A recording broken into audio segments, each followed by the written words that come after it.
वर्षों बाद एक अनूठा योग बनने जा रहा है पिशाच योग।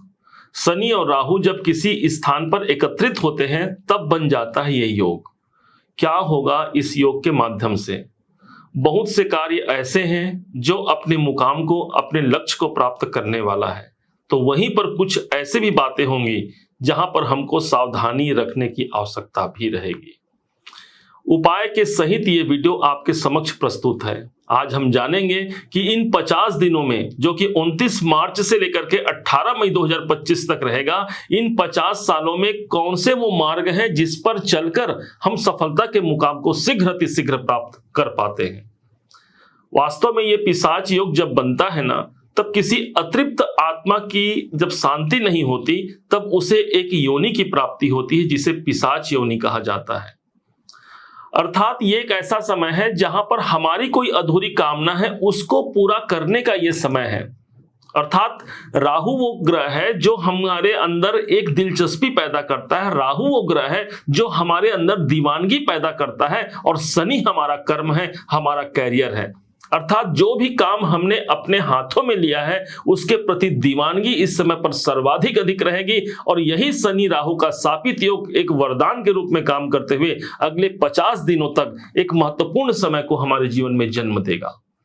क्या है इसकी सावधानियां, पहले इसको समझिएगा। शनि हमारा स्वयं का कर्म है, तो राहु बोलता है मैं धोखा हूं, इसलिए कार्य क्षेत्र पर काम में अनायासी हमको धोखे या छल का सामना करना पड़ सकता है। राहु कहता है मैं जादू हूं, तो शनि है काला, अर्थात काले जादू का असर या नजर दृष्टि दोष का असर हमारे रुकावटों की वृद्धि भी करा सकता है। हालांकि आपको उपाय बताएंगे, उस उपाय को आप कीजिएगा जरूर। अब अष्टम भाव पर यह योग बन रहा है, इसके प्रारूप को समझिएगा जरूर, और कैसे इससे लाभ होगा इस बात को जानिएगा। 29 मार्च को रात के तकरीबन 10 बजे शनिदेव ठीक आपके सप्तम भाव को छोड़ करके अष्टम भाव पर प्रवेश करते हैं। तो ऑलरेडी पहले से वहां राहु देव पिछले 15 महीने से चल रहे हैं, और अब ये जाते हुए अवस्था में है क्योंकि इनका कार्यकाल मात्र 3 महीने शेष रह चुका है 18 मई तक। 3 डिग्री पर ये चल रहे हैं। दोनों ग्रहों का एक संबंध होता है, मात्र 3 डिग्री का फासला होता है, दोनों में युति संबंध आ गया। और शनि को हम क्रूर ग्रह मानते हैं, तो वहीं पर राहु भी एक पापी ग्रह की श्रेणी में आता है। इसलिए इन दोनों ग्रहों के द्वारा जिस योग का निर्माण होता है वही पिशाच योग है। अब इसके जो कमी है वो तो हमने आपको बता दिया। अब इसके शुभ प्रभाव को जानिएगा कि कैसे इसी समय पर लक्ष्य प्राप्ति का इससे बड़ा कोई सोर्स नजर हमको नहीं आएगा।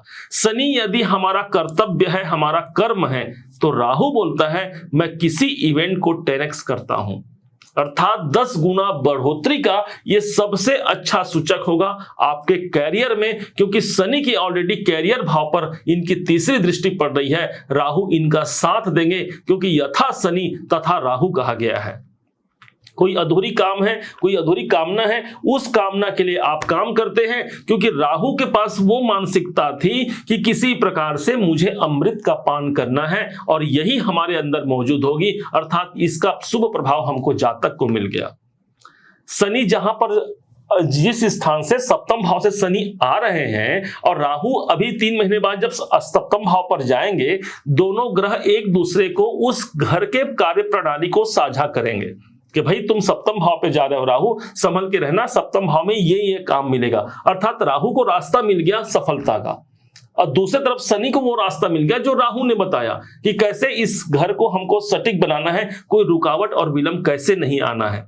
अर्थात इसका सीधा सीधा असर सिंह राशि को मिलेगा। जो रुकावट और बाधाएं हैं इससे आप मुक्त होने जा रहे हैं, या फिर उस पर आप काम करके एक नए प्रगति के मार्ग को आप प्रशस्त कराने जा रहे हैं। इस बात को जानिएगा जरूर। अब अष्टम भाव हमारे ऑकल्ट का है। इस समय पर आप गुप्त ज्ञान विज्ञान से अधिक जुड़ने का प्रयास करेंगे।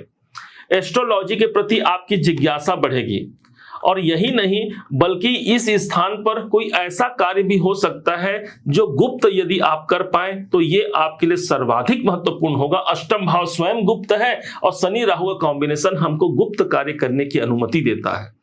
इसका मतलब ये नहीं कि हमको कोई गलत मार्ग का काम करना है। इसका मतलब ये हो गया कि हम जो भी काम करें उसे सीक्रेट यदि रख पाए, सीक्रेसी यदि मेंटेन कर पाए, तो यकीन मानिएगा यही 50 दिनों का सफर आपके कार्य को सफलता के मुकाम तक पहुंचा जाएगा।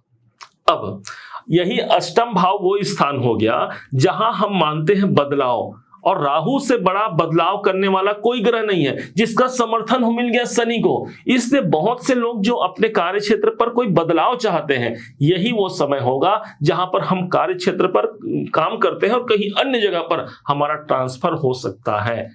क्योंकि राहु की जो दृष्टि पड़ रही है अष्टम भाव से, वो अभी भी हमारे 12वें घर पर पड़ रही है। 12वां घर बदलाव का है, 12वां घर ट्रांसफर का है।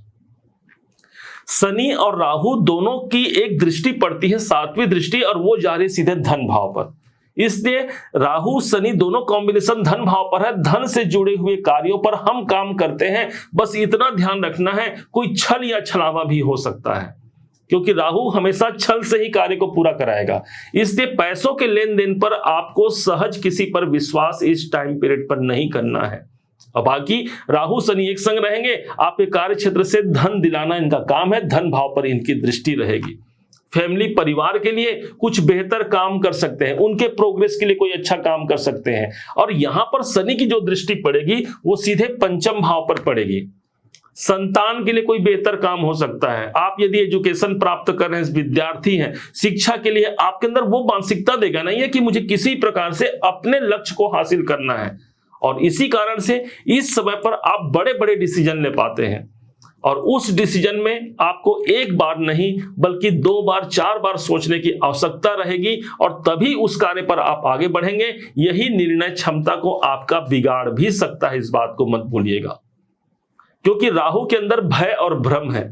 अनायास ही मन में भय उत्पन्न करना कि पता नहीं मैंने जो डिसीजन लिया वो सही है कि नहीं, मैंने काम तो कर लिया, उस काम में मुझे सफलता मिलेगी कि नहीं मिलेगी। अनायास ही हमारे मन में ये भय और भ्रम की स्थिति, इनसिक्योरिटी की स्थिति यहाँ शनि राहु के माध्यम से मिलेगा भी। लेकिन जो भयभीत हो जाएंगे वहीं रुक जाएंगे, वापस लौट जाएंगे, और जो डरा नहीं समझे वही उसी के माथे पर विजय तिलक की प्राप्ति होगी। शनि राहु का ये योग आपके लिए एक शुभ योग है, जहां पर आप बड़े लक्ष्यों की प्राप्ति कर सकते हैं।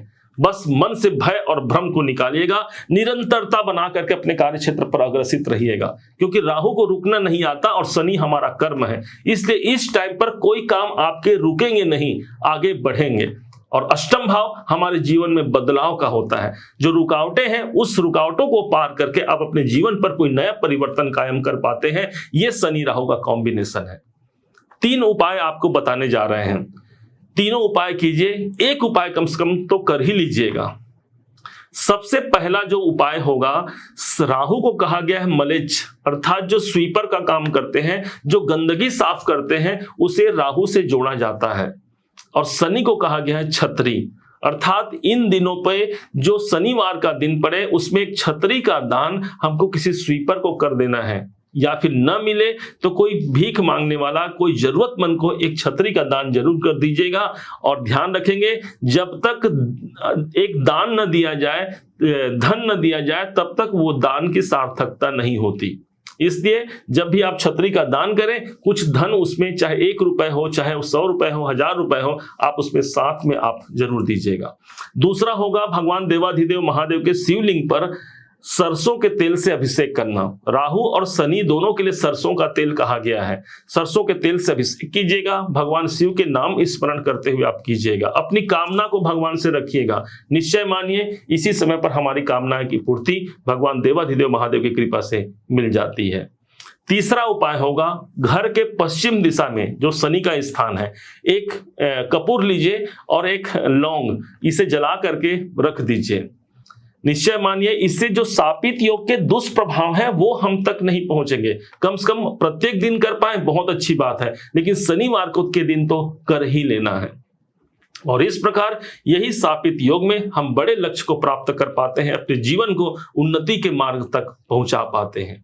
उम्मीद है आप सबने इसे समझा, आप सबने इसे जाना है।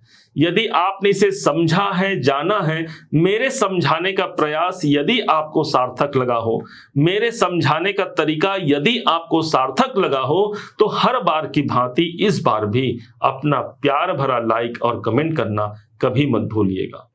और हाँ, यदि अभी तक आपने चैनल को सब्सक्राइब नहीं किया है, सब्सक्राइब जरूर कीजिएगा।